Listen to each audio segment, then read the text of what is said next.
So the topic of this panel today is sustainable digitalization. Now, obviously, we should perhaps start by explaining what we all mean by sustainable digitalization.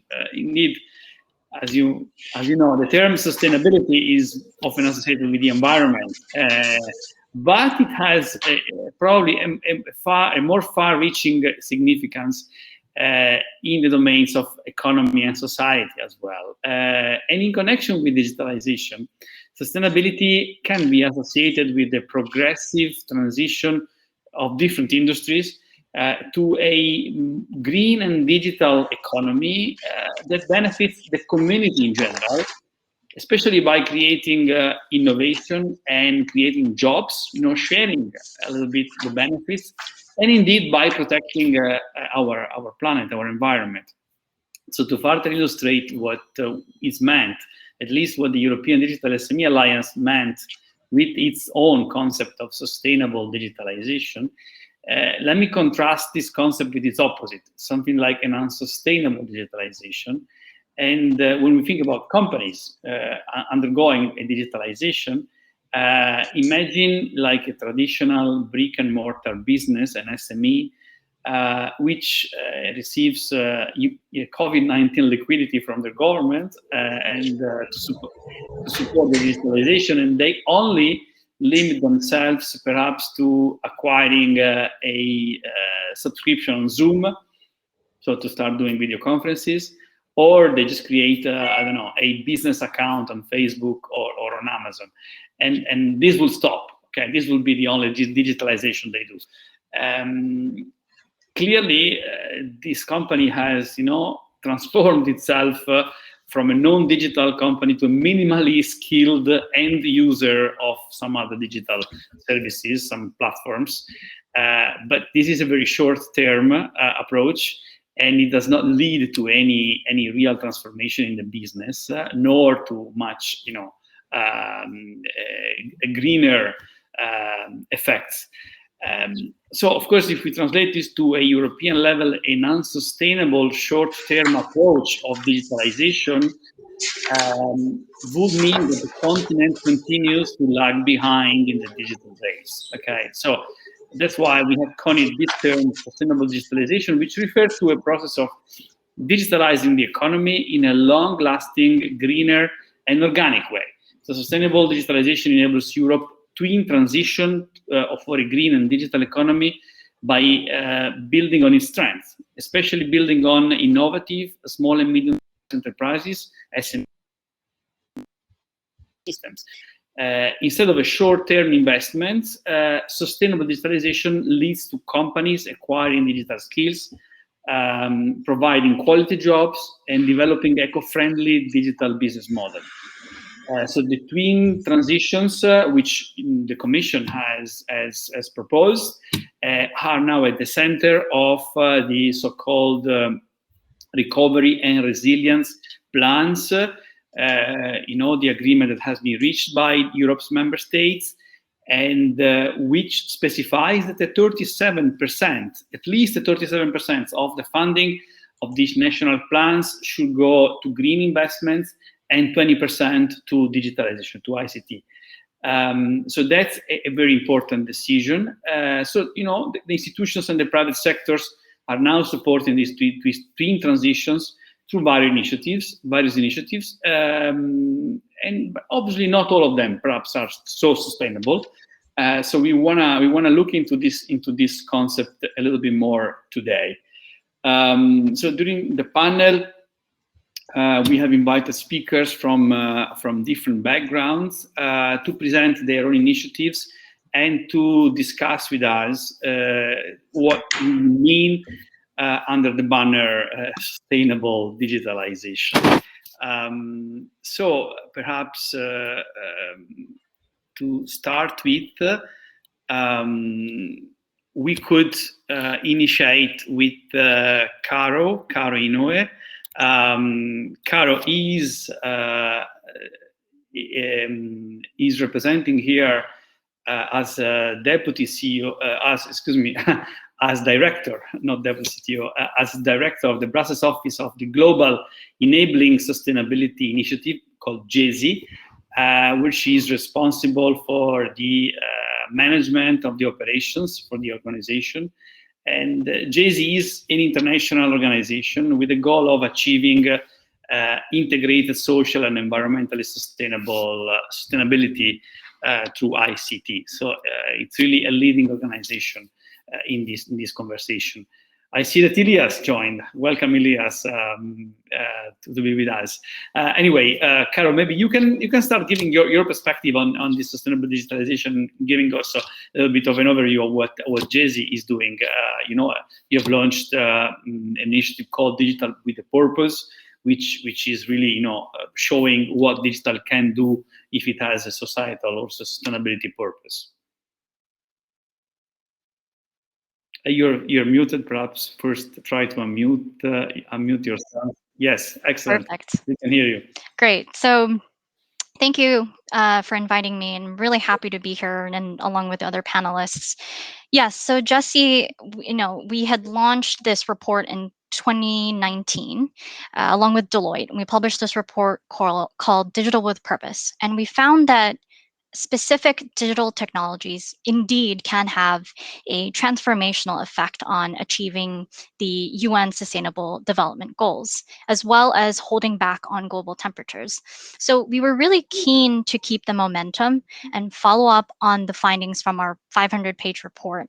And that is pretty much why we initiated the Digital with Purpose movement. This is our latest initiative, and it aims to catalyze on collective action in a race to the top, in which members of the movement will share an ambition to create business value through radically accelerating on the enabling power of digital technology, while also addressing and minimizing the negative externalities that may arise. So things like electronic waste or supply chain management. These are some of the things that we've already flagged in our report.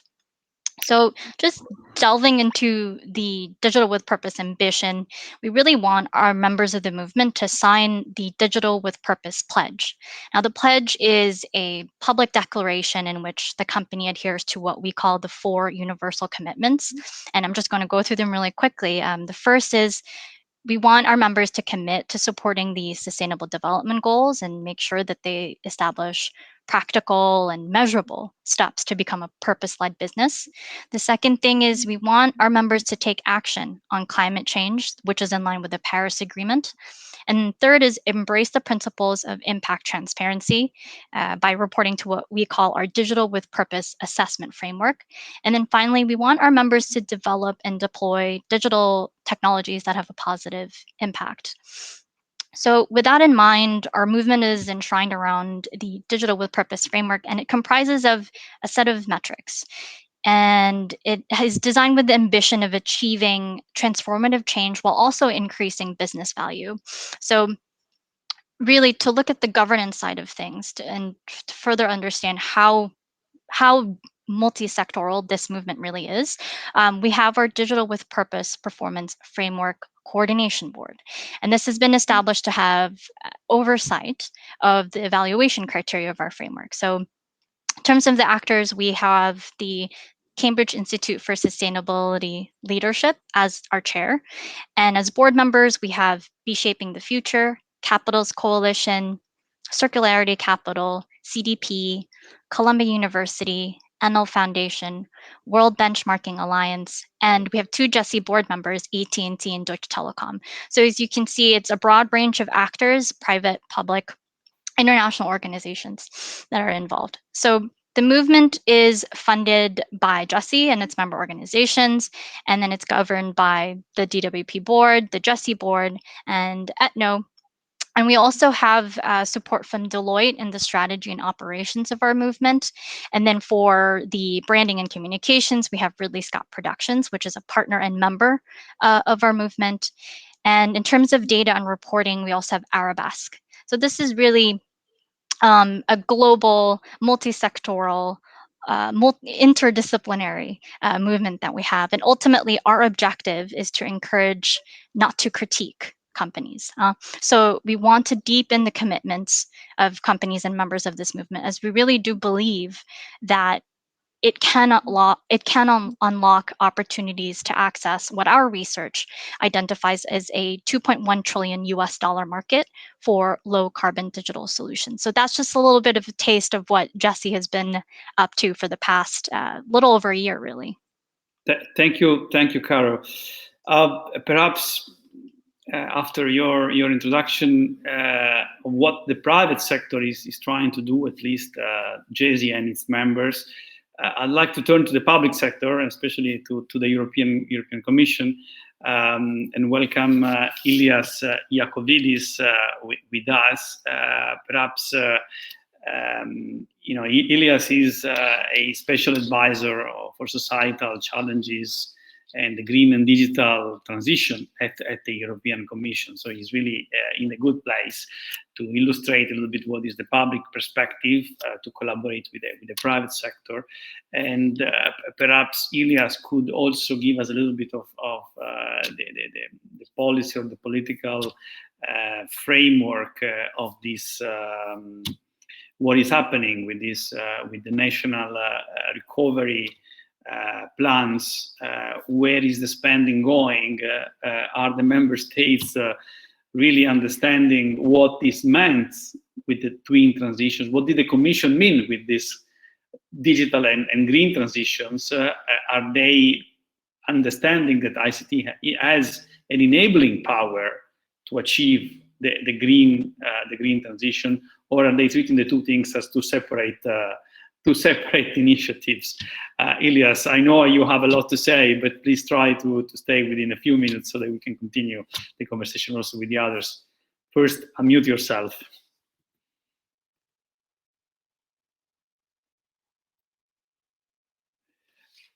The unmute button is a little bit below. At least I have it below. Yes. No, you're still muted. You seem to be unable to mute yourself. So I'll give you another few minutes to try, and in the meantime, I will perhaps start with another of our very good guests here today.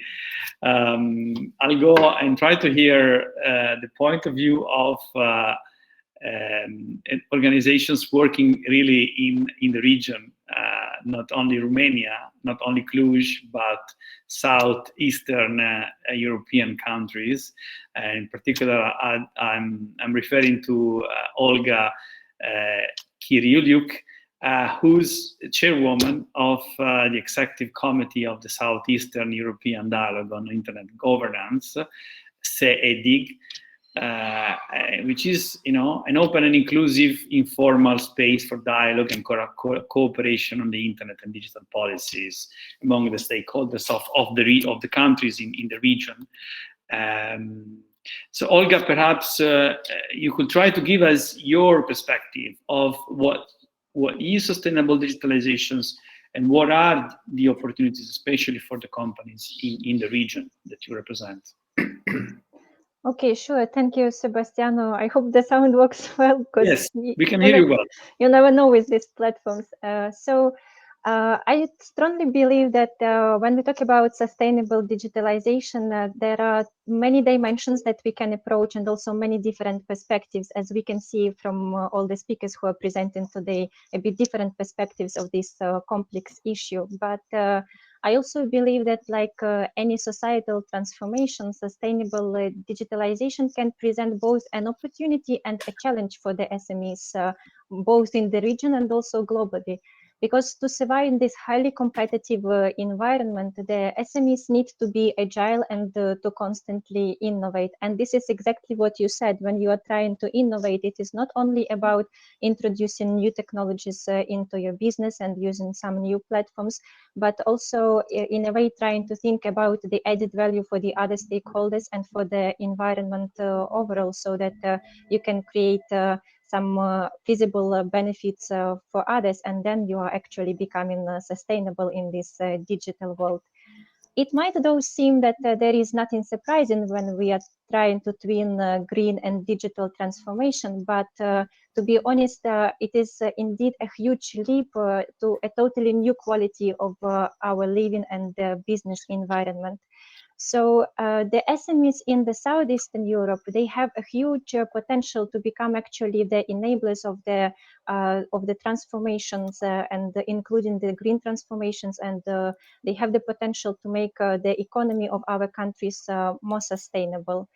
It is also true that for many years, the countries in the Southeastern Europe have been considered as, and they probably were the tech laggards for many years, but things are changing and the region is developing. The region is trying to find more investment opportunities and more access to funds so that SMEs can actually evolve and so that they have some also financial sustainability to develop those innovative digital ideas that we have. And I must say that this is one of the complexities that the SMEs in our region have, is this investment gap and access to funding. Although there are some specific funding support programs, which also the European Union is providing, but those are still not enough, to help sustain the proper quality level of digitalization of, let's say, if not all, but at least a bigger part of SMEs in the region. It is also a very, I would say, an irony of our region that we are well known for the high quality talent, human IT talent, but at the same time, because of the brain drain from our countries, actually the SMEs which are still operating and stay functioning inside the region, they struggle to find the proper digital experts who could help to bring the development of their internal businesses and to find some innovative solutions and to take them to the next level and to make them competitive, let's say, with the EU SMEs and other SMEs across the world. So this is also something which should be addressed, and this is something very specific to our region. And we also probably should talk that small SMEs, that, let's say, small and medium-sized enterprises, they are always slower to adopt new technologies than the big companies. You also see this in our region because for them it is always, they think about cost efficiency for them. And if we talk about some green projects, about green digitalization, they do not always see the benefit in this. But on the other side, and as the COVID-19 pandemic showed, that there was the demand from the society for these businesses to go online and to become more digital, and this was the push which somehow helped the SMEs to develop in a much faster way, because probably in other conditions they would be using some pilot projects or thinking for a longer time, like how to move ahead. But here, just you are facing these conditions and you somehow have to stay relevant in the market. So I would say some SMEs really used these pandemic conditions as an opportunity rather as a challenge. And just to summarize this and to give space for other speakers, I would say that we can't probably expect from all the SMEs, both in our region and outside, to have the same green level, because this is the process in the making. I believe that in the coming years we will see a lot of shades of green for the SMEs, because they will be trying, they will be making mistakes, but they will be finding a way how to become digitally sustainable. And I think from the side of the governments, there is a huge need in support, and also from the investors, the support in funding. But it's only if we have some patience and if we join the efforts, we can actually achieve what we want and what we call sustainable digitalization.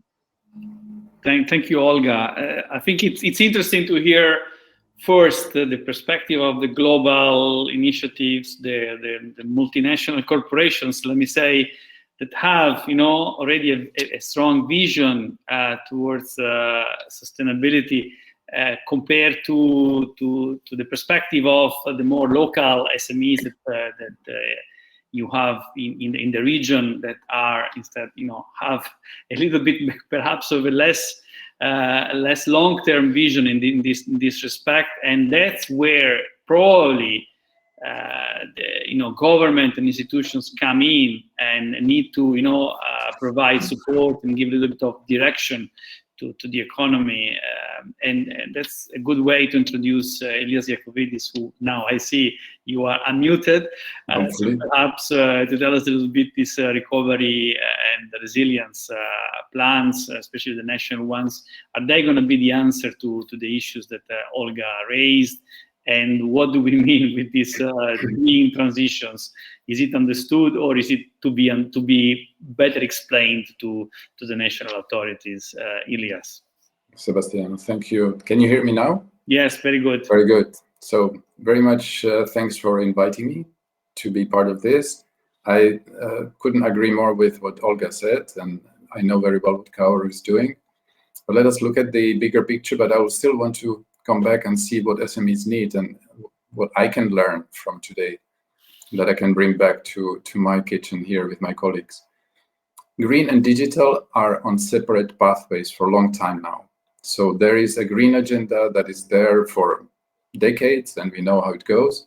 There is a digital agenda, which I was part of for a few decades here in the Commission. Those things didn't really intersect until recently. So they intersect in the narrative, they intersect in few people that I work with, but on the ground, or even within the public administrations like ours, it's still not understood what are these two things doing together.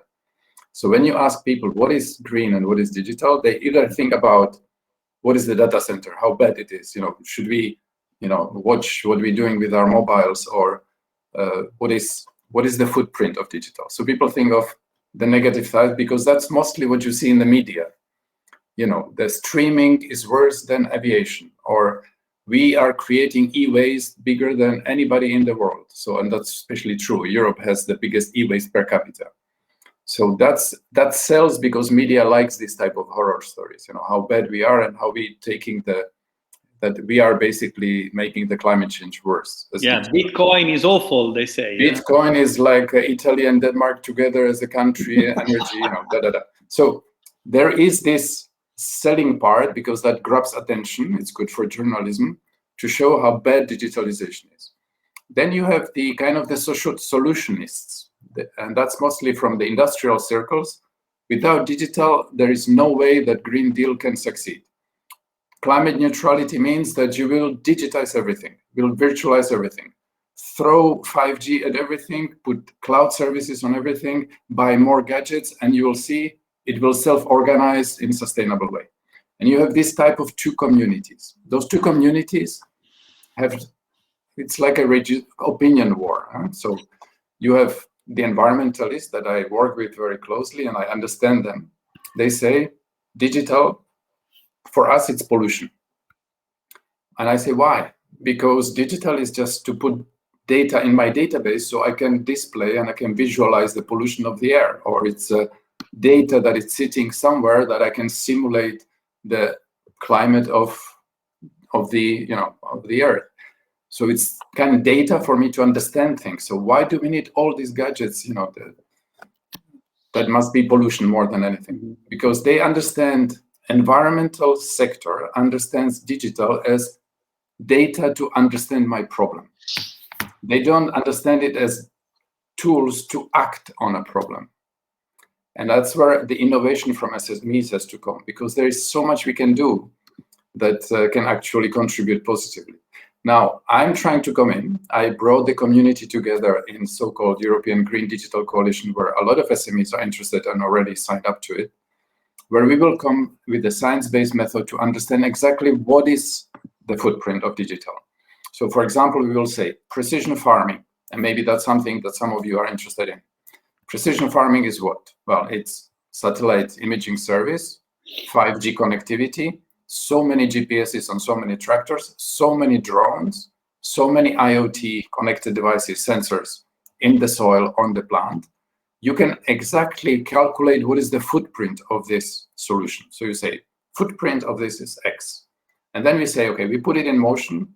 We see what actually can do from reducing pesticides, reducing fertilizers, improving the quality of the crop, reducing the oil of the tractors, because with GPS you can make perfect lines. We're talking about big fields, not kind of a small individual fields. So there is a less fuel. some calculations show you can actually do 20% less fuel.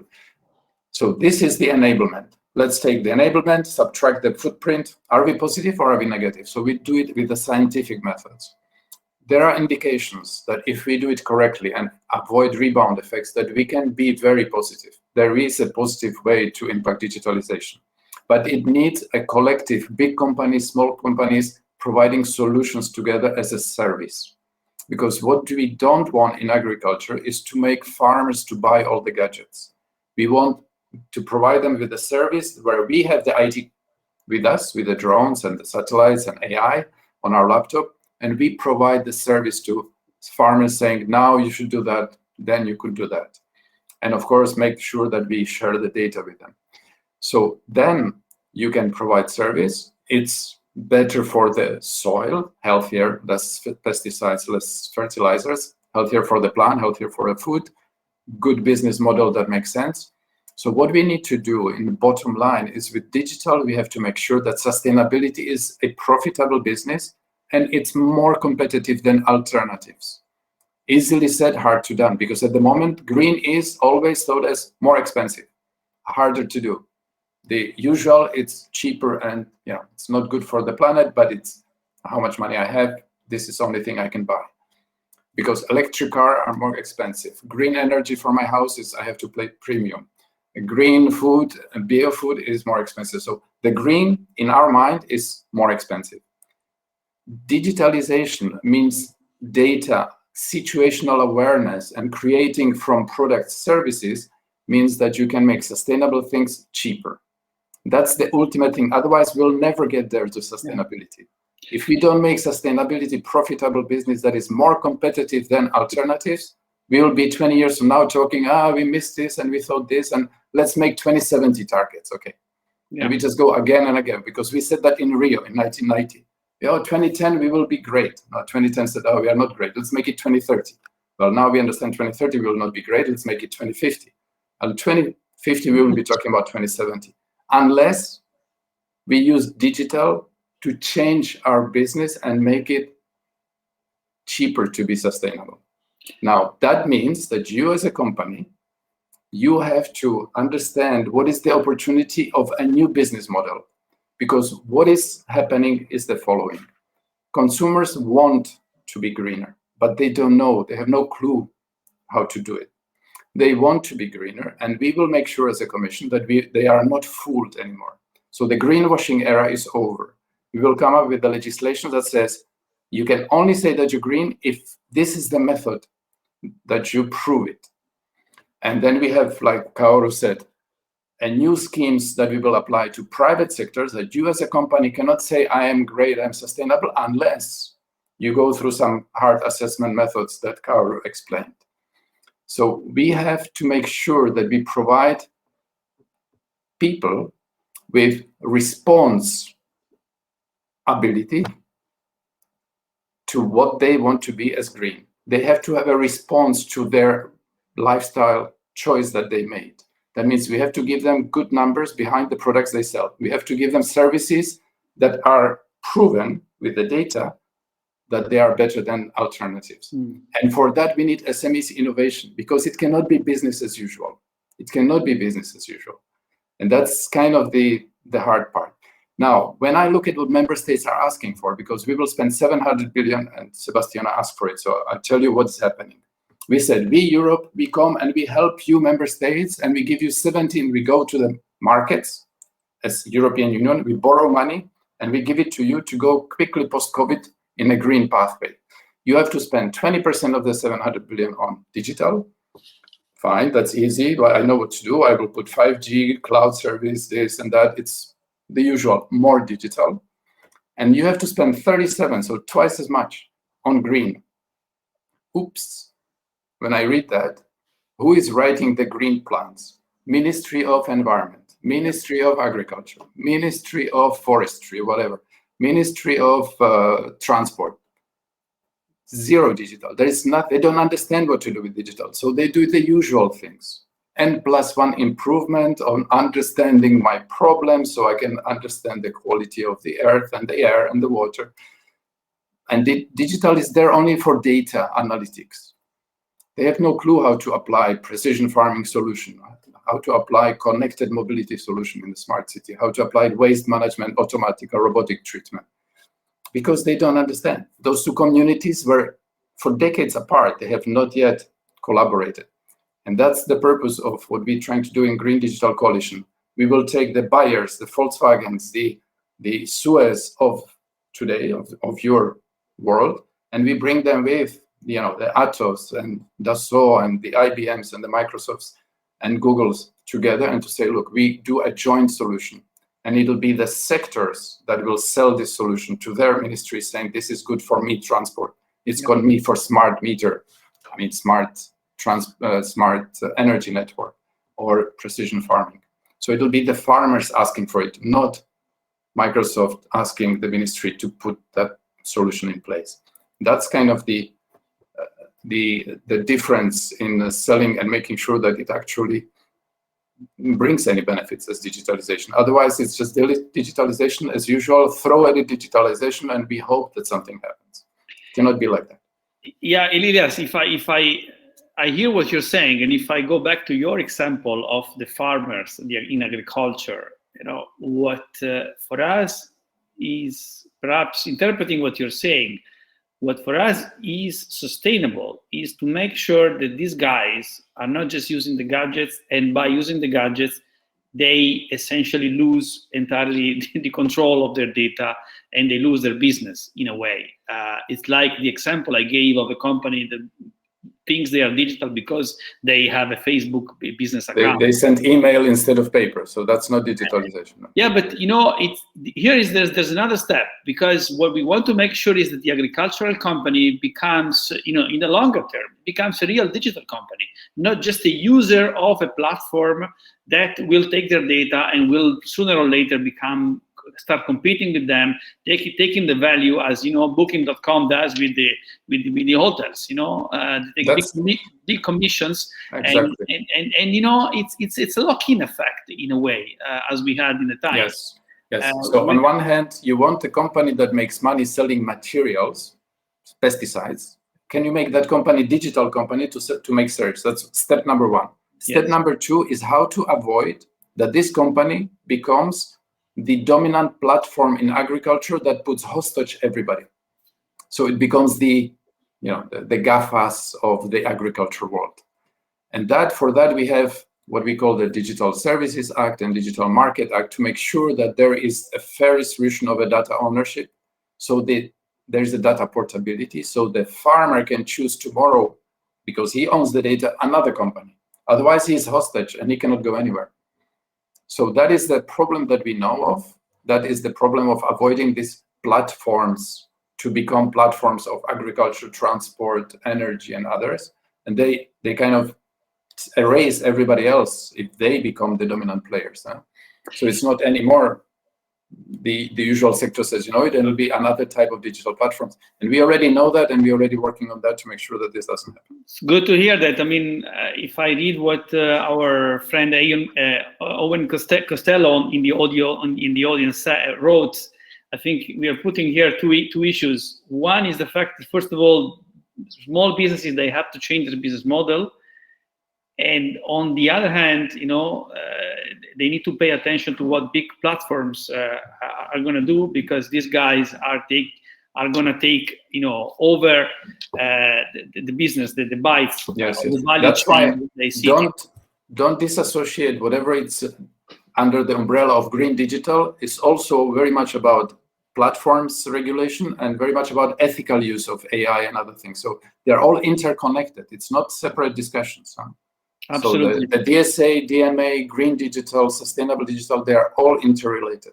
And it's good to hear that someone like you in the Commission is making the effort to connect the dots, because not easy, but I'm making. I know it's not easy, and we see this in the industry that the different sectors very often don't understand the value, so they think digital is just a tool. They don't understand that it is something that is gonna completely take over. And those who have understood, they are ahead. Anyway, let me continue with the round of the first statements, because I still have Tarek Anan with us, and Tarek is absolutely well placed to help us understand. He is based in Berlin, where he is the deputy CEO of the German Competence Center for ICT Economy of the run by the German Federal Association of SMEs, BITME, and he himself specializes on green software, trying to understand what it means to have, a software which is, helping the companies, but also being sustainable and green. So perhaps, Tarek, you can shortly give us your perspective on this discussion and let us know what your initiatives are in this area of sustainability for digitalization. Thank you so much, Sebastiano, and thank you for being here. My name is Tarek Anan, and I built up my digitization expertise in various roles, such as monitoring the industry committee for a member of the European Parliament in Brussels. I was working as a digital policy advisor for Germany's Chamber of Industry and Commerce in Munich.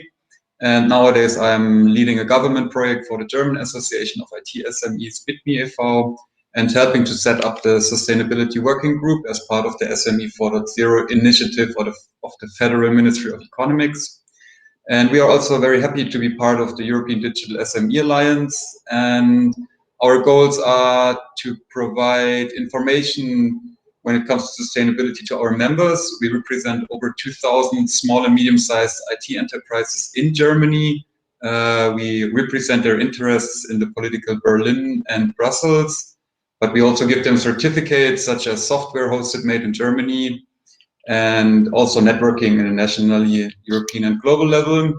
What is for us important these days when it comes to sustainability, it's always when we talk about software, we talk about the enabler of the so-called digitization, and software controls the energy consumption of hardware and determines the behavior of processes. This means that software is a cornerstone of energy expenditure. So we have to also assist them to any saving of resources, and we have to close circles by using technology. So we have two levels. The one level is a sustainable software design. How has software to be designed to be sustainable as software itself? And how can software assist companies to be sustainable? This is why I'm here today. And when I talk about sustainability and also about digitization, I always try to see it not just on a level of economy. I always see it in a triangulative way, which is economy, social, and environmental. I always want to invite everybody to think in these three spheres than just in economicals. And what we need therefore is a culture of bravery and a culture of seeing chances instead of problems. That's one of the biggest problems these days when it comes to the digital revolution from our point. And I'm pleased to be here, and thank you for the invitation. Thank you, Tarek. Maybe I'll then start with another question to you, because you obviously now stress the enabling of possibility of software, of ICT, to achieve greener effects and sustainability effects. But as Ilias was mentioning earlier, there is a big space for greenwashing there, because what happens is that the Microsofts and the big companies, sorry to name one, will come and go to the governments or go to the businesses and say, okay, our solution is gonna give you so much energy savings, so much greener effects, and so on and so forth. And this is the calculation, and they will give it to you, and you will have to trust them. So how do you see a space here to develop some, common standards or some methodologies, some calculation methodologies to understand and really be able to quantify in an objective way what is the power, the enabling power of ICT? Then, of course, we can also look into, as Ilias and Caro mentioned, the effects, the energy consumption of ICT per se, and do the calculation. But first, we need to understand what is the enabling enabling power of ICT. How do we do that? Do you have a solution, or are you working at something on that in that perspective? Yeah, I mean, I would be very happy to have a solution to this question. But as I just emphasized, that we have to see, when we talk about software, two levels. One is software as an enabler of sustainability or of processes in companies. So, for example, software which is supporting the creation of a CSR report, for example. But on the other hand, what we are working for at the moment at the Competence Center is that we think about open and recyclable IT interfaces. What does it mean? It means that we try to show software architects or programmers that it's quite important to have a lean and easy to maintain resource-saving software architecture. This is the advantageous here. So there is a trend toward cross-vendor platform portability, and this is already apparent. But it will also improve in the future, but we have to emphasize it. And we also have to give them ecosystems where small and medium-sized IT SME can move. And if IT solutions move into ecosystems of standards, we're talking now about standardization, then there is a loose coupling with each other possible. And this will solve the problem of the interoperability. So we have to think in a new culture of cooperation instead of isolation. And this becomes a win-win-win situation if you think that resource consumption due to programming and customization will decrease. Small and IT entrepreneurs will also raise the awareness with their customers, and the customers, the users, will be able to maintain the digital sovereignty and respond more precisely to the customer needs. And this becomes possible through an open API principle, which we are working on at the moment. And when we talk about the open API principle, we talk about the capital stock of knowledge and source. So this source code can be accessed by anyone worldwide. And while it's accessible to anyone worldwide on, for example, GitLab, we can reuse, we can refurbish, and we can recycle software. And this will be the software of the future, because software and knowledge are not consumed when they are used. When I speak in a metaphorical way, the pot is not empty, but it's always fuller. It becomes fuller and fuller the more we use ecosystems without the lock-in effects we were talking about before.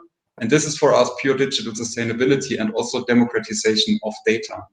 So we want to avoid lock-in effects by big companies, and we want to give small and medium-sized enterprises the chance to be cooperative and in an ecosystem of trust. And this is something we force from lawmakers, and this is the policies have to see this point, that there is a massive pot of innovative forces in small and medium-sized IT enterprises, but we have to give them the right ecosystem and the right surrounding.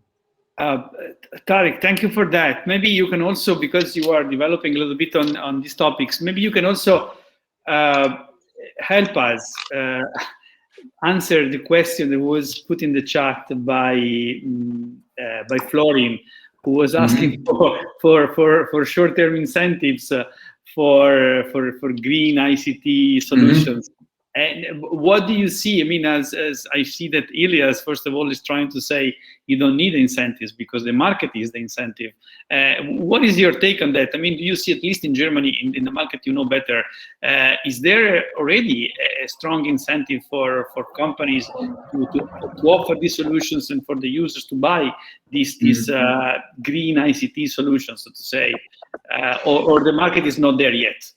Oh, Sebastiano, I mean, that's a good question. We see it not from the governmental level at the moment, but governments are moving toward it. The government in Germany, for example, the leading party in Germany, the Christian Democrats, they just built a climate union after we see that the numbers for green chancellor in Germany are rising. So we are awaiting this in September. So we see it on a cultural level that consumers are forcing more and more sustainable products.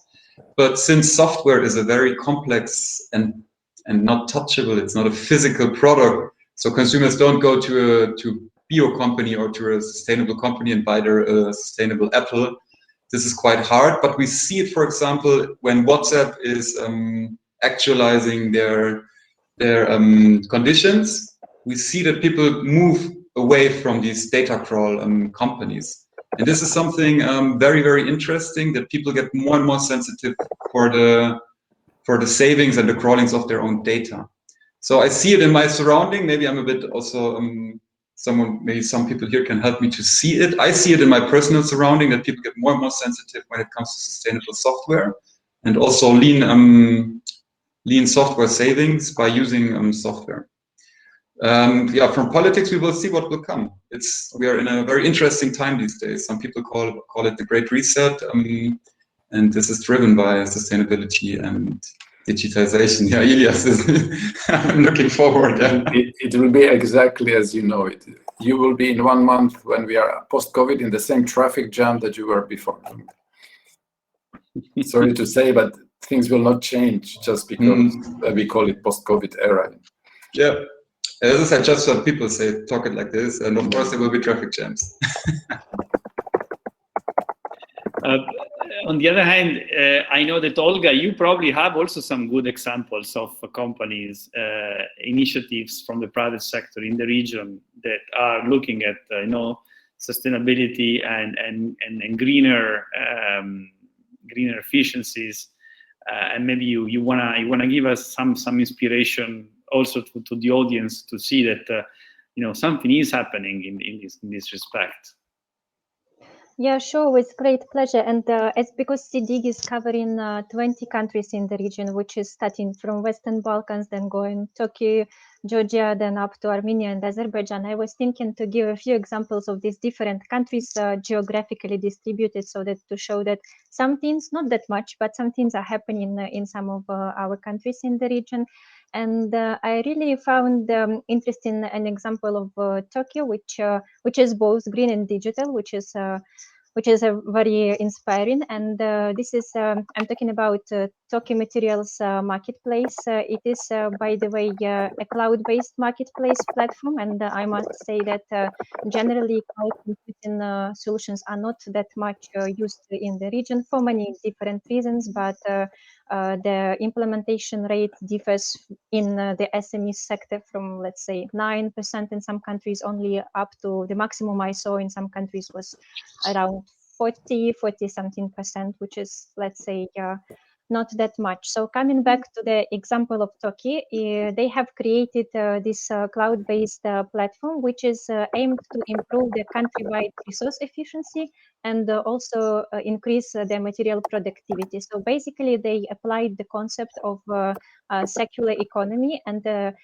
this platform is trying to connect different producers, and on the platform they can exchange the information on the byproducts of their activities, of some leftovers, and of the maybe raw materials which they haven't used. And then there is the pool of experts who are helping the members of the platform to identify what are the available resources, the leftovers, and to connect with those SMEs who have those leftovers, so that they can be further used in the new cycle of production. And in this way, for example, the buyers, they can enjoy the lower cost of using of buying these materials, but also overall there is a decreased amount of waste, but also the decreased cost for the storage of data and of materials. And then after this platform was created, there was another initiative which was coupled with this platform, and it was called the Secular Voucher Scheme, which is basically grant support to SMEs so that they can purchase consultancy services to assess the feasibility of material exchange via this platform, and this grant support can reach up to 25,000 euros. This is Olga. This is the perfect answer to the short-term incentives that Florin was asking. The voucher schemes. So there are some possibilities out there. In which country was this done? This was in Turkey, but this vouchers, a similar scheme, I think similar because it was funded by EBRD in both countries, was in Serbia. In Serbia, we're trying to connect producers with local R&D providers, so that also to incentivize cooperation within the domestic market. maybe just quickly back to Elias, do you think this voucher scheme system to, to foster sustainable digitalization, especially by SMEs and for SMEs, is something that makes sense in the logic of the Commission's twin transitions? And do you see this happening in the national recovery and resilience plans, or not really? What I see it happening is when I talk to World Bank and financing institutions, because they are keen to finance sustainability. And unless we prove that financing this type of business with voucher or even subsidizing this model change, transformation, that we're working on, what kind of KPIs, because the big bankers and big institutions, they want some clear indications what to fund and what they can call sustainable funding. So there is this EU taxonomy. I'm not going to bother you. It's very technical, Delegated Act Annex 1, Section 8, d, where we actually trying to show that if you fund ICT solutions that can prove with the standard XYZ, ITU L1410, that that the footprint is small and that the enablement, that means cutting emissions, avoiding emissions, is significant, you can fund that, and it's sustainable finance. And then the vouchers and even the countries and RRF will have this kind of, maybe through innovation funding, they will have a way to support this transformation. So you have to kind of set it very clearly as a company to say, I want to move from this to this, and you have to have help to show how much greener you are, because you cannot just say it, you have to prove it based on some methods.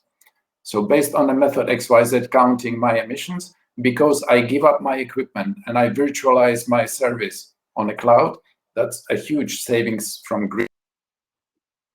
But then you have to make sure that you don't lose your autonomy. And if I change by selling this, by turning it into service, you get sustainable financing if you prove that it's more sustainable, because there is less material and less emissions. And then you get financing. And I'm working with financial institutions to recognize what is and what is not sustainable digitalization. So the finances go for that. And they are very keen to finance. So there's a lot of money sitting and saying, is this sustainable digitalization? Can I fund this? So they are ready. So finances are there.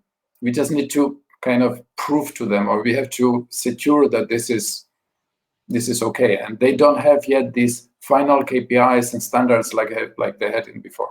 Mm. That leads very well maybe to a question to Caro from the GESI, the Global Initiative for Sustainability. So what is that you have in place in terms of measurement? Do you already have something of what Ilias is talking about? How do you measure the enabling impact of ICT? And this is also a very important question that I care a lot about. If you have something, are you sure, do you have elements to demonstrate that this is also SME friendly?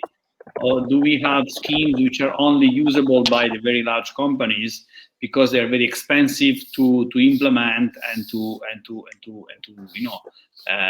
get, I don't know, a third-party certification which has a cost, and therefore it's going to be less of an incentive for a small business to do? Sure, yeah, happy to answer this. So firstly, the digital with purpose movement is by business for business.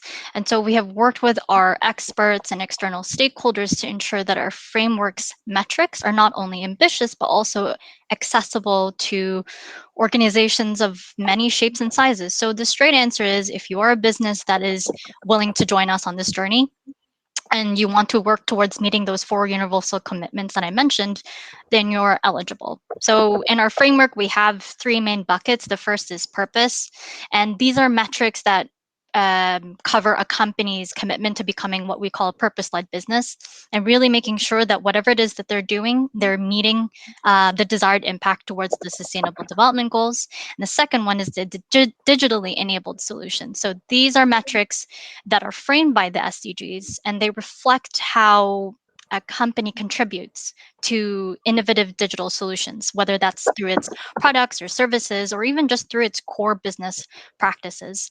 And then the third bucket is the responsible business side. So these are the negative externalities that I mentioned earlier, and these are metrics that cover climate change, digital trust and responsibility, circular economy, digital inclusion, and supply chain. So it reflects how a business acts in a responsible manner, whether that's through its operations or through its suppliers, end of life, delivery, design, all those things.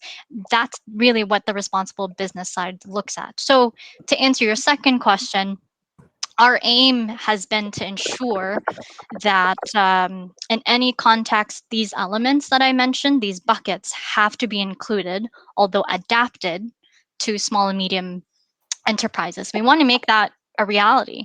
So in order to do that, our movement has committed to collaborate with actors within this space to ensure that no one is left behind. So we have partners like Digital SME Alliance, APDC in Portugal, Numana and CIROD in Canada. These are partners that have a wide range of members and a lot of needs. In addition to that, perhaps a more tangible example is that we are currently engaging in an agreement with the government of Portugal. So earlier this month, Portugal unveiled this certification initiative to ensure compliance of businesses in the areas of sustainability, cybersecurity, privacy, and accessibility. So together with the National Institute of Accreditation and the Portuguese Quality Institute, we have been working to deliver on the sustainability side of these digital certification stamps. And we use the Digital with Purpose framework for this purpose. So we've pretty much just been making adjustments to the metric so that we can customize it based on the requirements of the Portuguese government. And they have greatly emphasized the inclusion of SMEs in this framework. So we've adapted that. From what I understand, really, there are future plans to possibly be for these certifications to be a factor when they're considering public tenders. So we're very interested with such a project. Our framework's core elements are set, but with a growing network and strengthened public-private partnerships with the right stakeholders, we're confident that the movement's applicability can be done across businesses. Thank you, Caro. Well, okay, we'll work on these schemes. When you mention things like certification, third-party assessment, and so on, and even requirement to participate in public tenders. From an SME point of view, frankly, it is scaring because, when we talk about certification, we know there is a big certification industry out there, which is only there to make money out of small businesses. And when you talk about standards being used as a requirement for public procurement, talk about things like ISO 27001, for instance, which is, so big and so complex, or ISO 9000 even, which is so big and so complex that only companies with more than a few hundreds employees can afford it. And because it is unfortunately not proportional, those standards are being drafted by people who don't understand the needs of small businesses, and they are not proportional to the size. And so, the cost is not proportional, the cost of compliance. But anyway, I understand that you are at least, very much interested in the issue, and you are partnering with the relevant organizations to look at this. And I am confident that we will come up with something which is truly SME friendly. Because if not, it's only going to be a barrier. It is not going to have a very big impact on the market. That's the risk. Ilias, I see you are being very active on the chat, and maybe you wanted to start. I'm trying to give some value back to the participants. I mean, they're losing their time with us, so at least they have some valuable feedback. I mean, they can take home message, but you never can cover the subject perfectly. All you can do is point to people, to places, to inspire them. So. No, but please feel free to elaborate live what the discussion is, because well, I haven't been able to follow the discussion on the chat. So maybe you want to wrap up a little bit. I'm trying to get in the shoes of the SMEs, knowing the difficulty just to survive, and the green is just another headache that they have. Like, what do I need to do really here? And do I need to get another expense to certify against standard that I'm really emission XYZ? So I understand the expense, I understand the complexity, but there will be innovation hubs. So I'm trying to see how could we help. And there are schemes that we're doing through European projects or member states, at least governments are signing up. I can show you all the things your ministers sign. If you can go and push them and say, look, you promised this, on national level, because at the end we need to, for everybody in the participants list, at the end they need a person, they need a site, they need something actionable, not theory how complex things are. So I'm trying to think on, for example, we know that the Romanian Minister X signed that now, and that we have the CDISC, which is a way to finance innovation of green digital innovation. So there are mechanisms. How can we link the people to it so it actually does what it's supposed to be doing? There is a lot of regulation that you don't want to read. If you want to go to bed, I have 12 directives I'm working on that will be in this space. But I'm more concerned about immediate business incentives. And when I talk to companies, and that's why I will repeat, I wrote it, but I'll repeat it because it's very powerful. Big companies will sell their soul to show that they are sustainable. This is so powerful. The managers, the CEOs, and the VIPs get paid extra bonus if they show that they are a sustainable company, if they progress on the sustainability ladder. Incentives to make sustainability proven to big companies is there. For them, they know exactly what they do within their own controlled environment. That means what they do in their factory, what they're doing, their services, their operations, their cars, their flights. They perfectly master that. What they don't master is the supply chain. All companies depend on supply chains. The supply chain can be material or can be things that SMEs provide them. The preferred SME to the big companies are those that can give something greener, because they have to be greener, and something with the number, how much greener it is, because they need that number then and say, look, I'm not greenwashing. This is the number I got from that SME, and I'm verified that. So any SME that can kind of go on that path will be the preferred SME of the ecosystem of the large ones. And it will be also preferred SME in some markets more than others. Southeast Europe is difficult because the people are still not convinced, and because there is also a lot of cultural issue. When you see that something is not really in your favor, you create a doubt. This is the best way to, there's a philosophy, old Romanian school of propaganda, they actually made it a PhD. How do you create a doubt to make black and white, not to be sure people, it's like vaccination or climate change. You create a doubt and people are then confused completely. So they go on complete tangential discussions. And with green will happen the same, because the green will touch on pockets of some people. And these people that are powerful, making money from oil or benzene or whatever, they make a lot of money. They will make sure that they create a doubt about the whole green transition. And people will go into social media to tear each other apart, because once there is a doubt, social media makes money on people fighting. So 5G, it will not be only to kill bees, which was already one discussion that is entertained in social media. 5G is not about only EMF brain tumors. It will be now about, it's against the climate. So let's don't do 5G. So these kind of discussions, I'm afraid, will happen once the green becomes more mainstream. So we have to quickly and as soon as possible come up with some scientific facts. I know most of the politicians in the countries are of the type of, don't confuse me with facts. I know what I'm doing. So, but still, there's the only way to do it is to put facts on the table and fight. And that's what we need, because at the moment we still don't have those hard figures on net environmental impact of digital.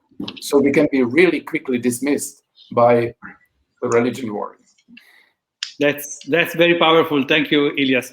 Let me get back to Tarek maybe at this point, because Tarek, you mentioned earlier something that is very important, to go back to the issue at stake here, which is sustainable digitalization.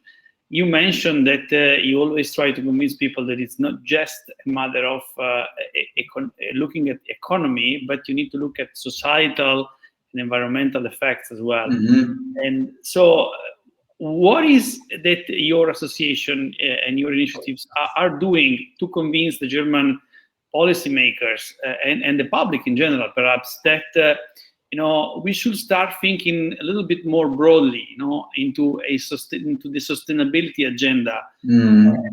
And what do you think is the role of SMEs in this discussion, at least from your perspective in Germany? I mean, are we advancing the concept? Because we heard from Olga that and Ilias now confirmed that there are, of course, different perspectives in different regions. Those who are a bit more advanced and those who are still fighting against the concept of the greening and sustainability. What is now the situation in the public discussion in Germany? Are you managing to put this topic on the table of the decision makers or not yet? Yeah, also first of all, thank you so much, Ilias, for what you just said, that we have to really take care what happens with the scientists in our society and with scientific proofs. There are things we can't discuss any longer because there are facts. And if there are interest groups who try to make a fact look like a lie, and then they spend money on social media to make this reality, this fake reality, it's unbelievable, dangerous for our democracies and at all. So I want to strengthen that the Paris Agreement is real and we signed it and we want to achieve it. Yeah, and if some people say no, it's not my goal, so it's not a goal we should reach altogether, then it becomes complicated to make politics as well. And what are the roles of SMEs? I mean, every transition needs to listen to each stakeholder. So we, as business association, for example, we try to talk to our members. We ask them, what is sustainability in their daily life? Where is sustainability in their supply chain as well? Yeah, the supply chain doesn't stop at the German border. And so we are just trying to make them sensitive for it, and also to explain that the winners of tomorrow think from today on about sustainability and digitization, and that the digitization can make sustainability scalable. So this is something very important for us, that we say, if you think about it today, your shade will not be white green, it will be really green and not greenwashed. So it's a question of the DNA of your company. So check yourself, and also listen to your customer. Speak to your customers about sustainability. Is your customer interested in these things? Will you lose maybe a customer if you don't change your business case?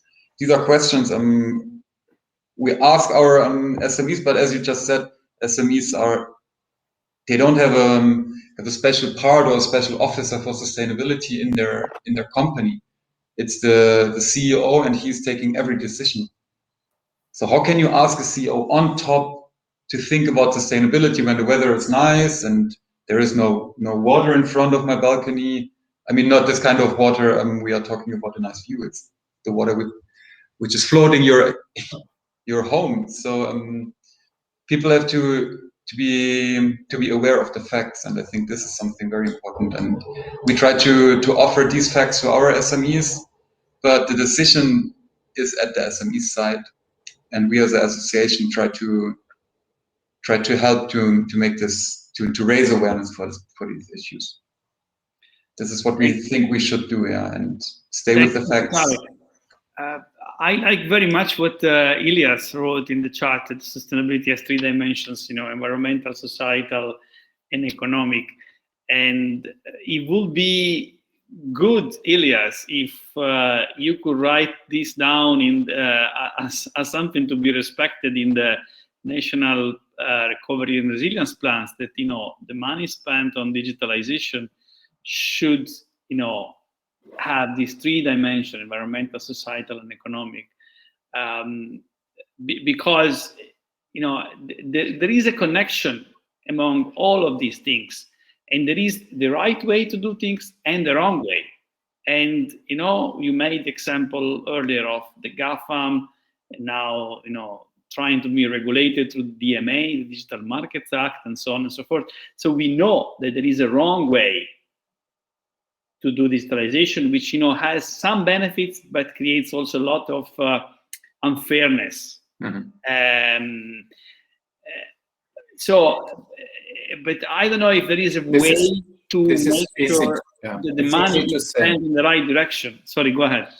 What I want to say is that it's easy to say, but the human beings and the way our organization of the ministries is done, it's difficult that in the same room are people that will look at the 3 dimensions. So traditionally, ICT was to make industry effective. It's a tool to be more efficient. And we realize now in the COVID era that efficiency was actually the worst thing we wanted.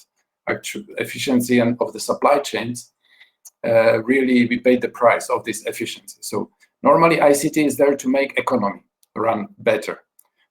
On the expense of environment for many decades, we didn't even pay attention about materials and energy we spend with digitalization. It partnered with the economic dimension and it pushed the economy fine.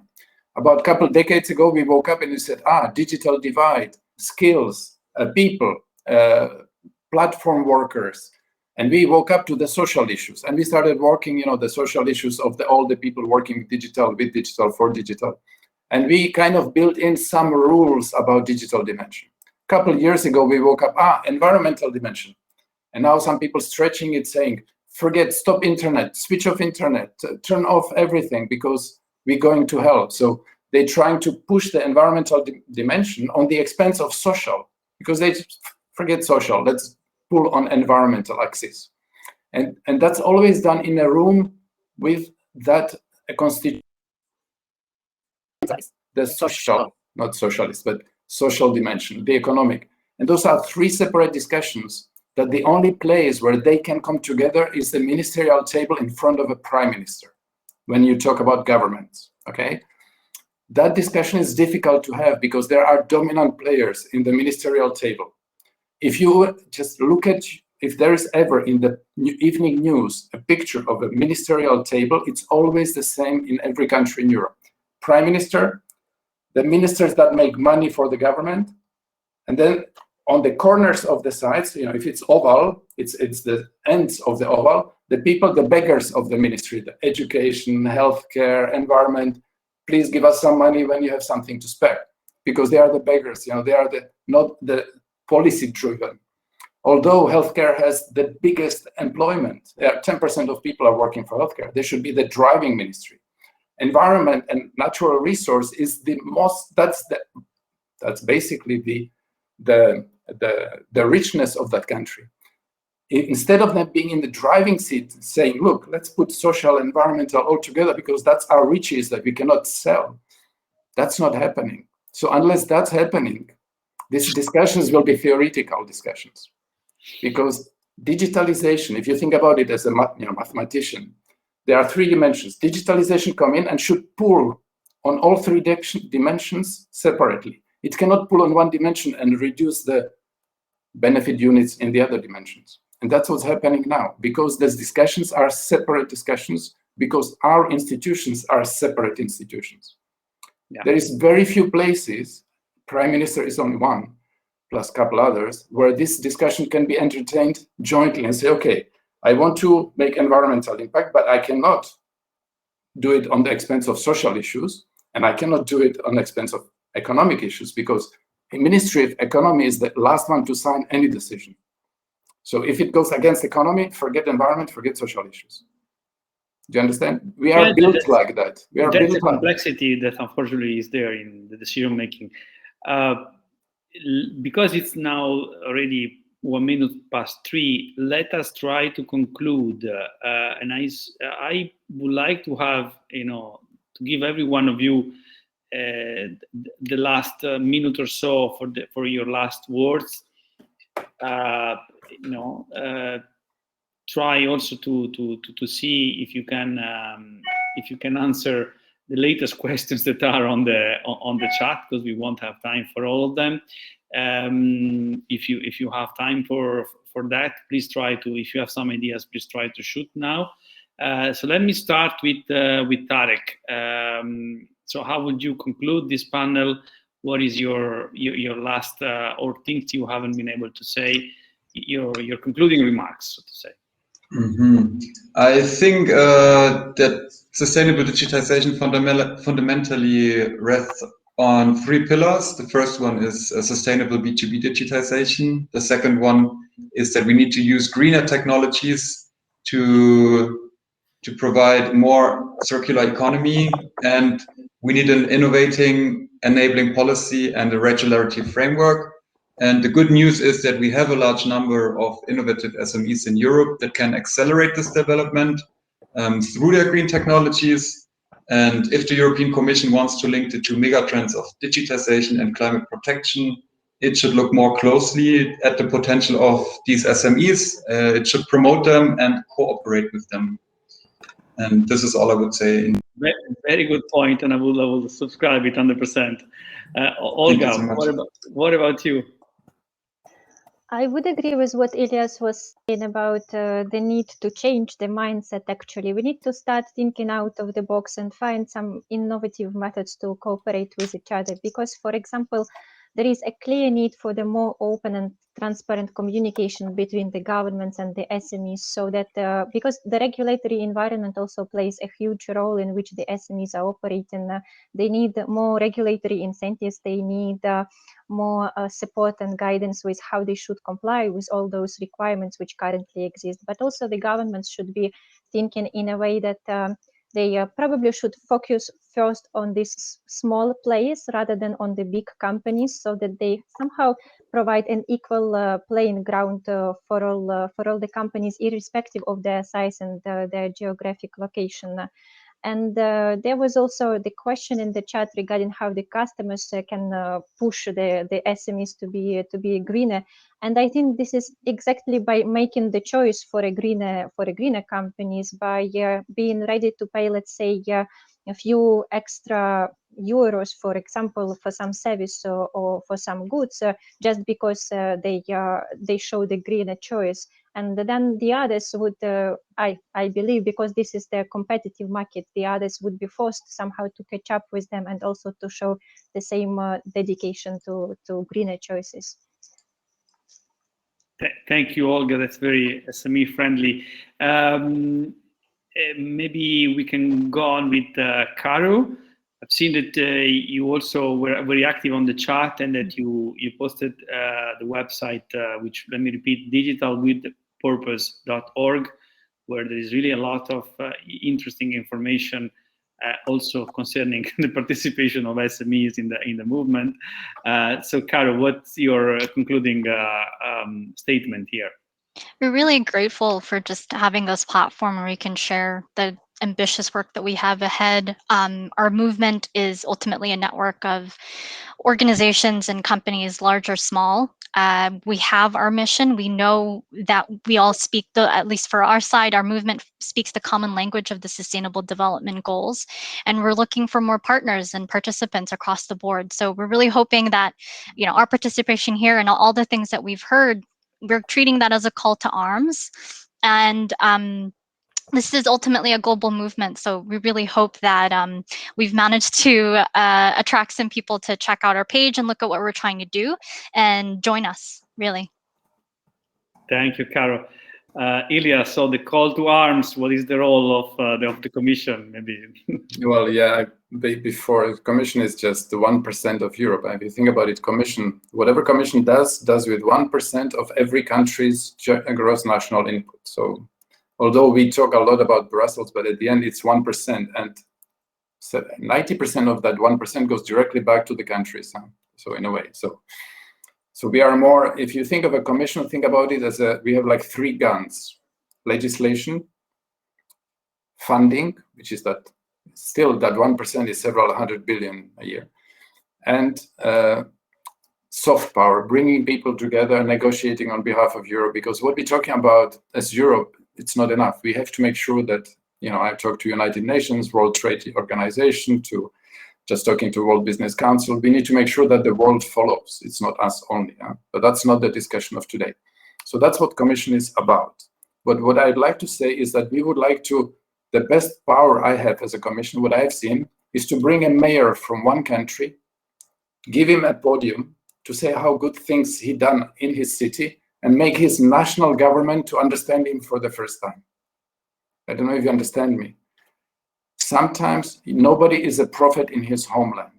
If you need to show something and to make your national administrators to notice you, sometimes the best way to do it is through Brussels. Yeah. Do you understand? I mean, we can talk about you and then they will notice, because the ministries are compartmentalized. They care about ICT, I care about environment, I care about healthcare. And they have one dimension in mind, and they have to, as ministers, deliver on that dimension, because that's what they're judged against. It's the local governments that is really important, because they have to make all that funding that comes for healthcare, for waste, for for local jobs and social services. They have to make all that sense and integrate it all together. And that's where the key is. It's regional and local governments that can really make it happen. We need to empower them, but these are not our. I go and work with regions and this, but kind of behind the back of the ministries, because the national governments are supposed to be the ones that deal with commission. So in a way, national governments sometimes don't like that we go and start working with the regional ones. It's through Committee of Regions, through some program, innovation programs. We call it innovation, so they don't think it's about politics much. So what I want to say is that, yes, empower things locally. So there was a question about consumers. And organize consumer view in a way, if you can get organized, and that's where the IT comes in, and get information that substantiate your claim about this is greener, you can in an organized way push your ecosystem of companies locally. And if you put local players, because it'll be difficult to get national, local like mayor or regional authorities to say, yes, this would be a greener way, they can find innovation funds to help the SMEs to adapt to these new ways of doing things. There are funds. You just need to convince the politicians that they will look good. I mean, there are many mayors that want to go on a white horse and solve the climate. There are mayors that promise to be better than Paris Agreement. So they are convinced, but we need to help them. I mean, because the whole ecosystem has to help them. And citizens play a big role in this, because they are the ones voting for him. So if the citizen says, this is what we want, they will have the mayor with them, many companies that want to be sustainable anyway. So, and then you roll it, then you snowball it. But you have to start organizing yourself a bit. That's very good, Elias, because it does connect very well with something I wasn't planning to mention it today, but I want to mention it. What you just said about the role of the local governments, local communities. We had exactly the same idea, and we are currently, as the European Digital SME Alliance, working together with many local public authorities. We have a plan. We are working on it to publish a manifesto for the sustainable digitalization of the local communities and smart cities, and which is probably going in the same direction of what you are saying. And so I'm glad we are coming to similar conclusions.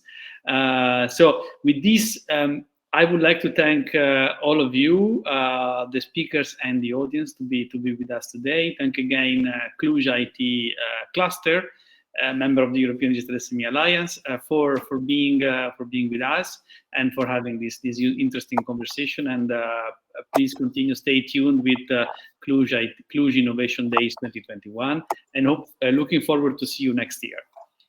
Goodbye.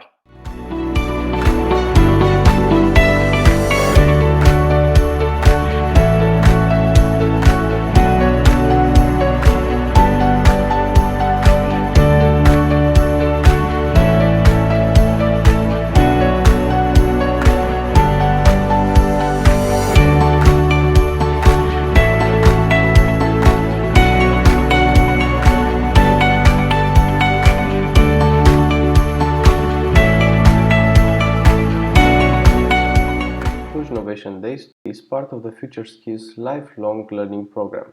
The project is co-financed from the European Social Fund through the Human Capital Operational Program 2014-2020.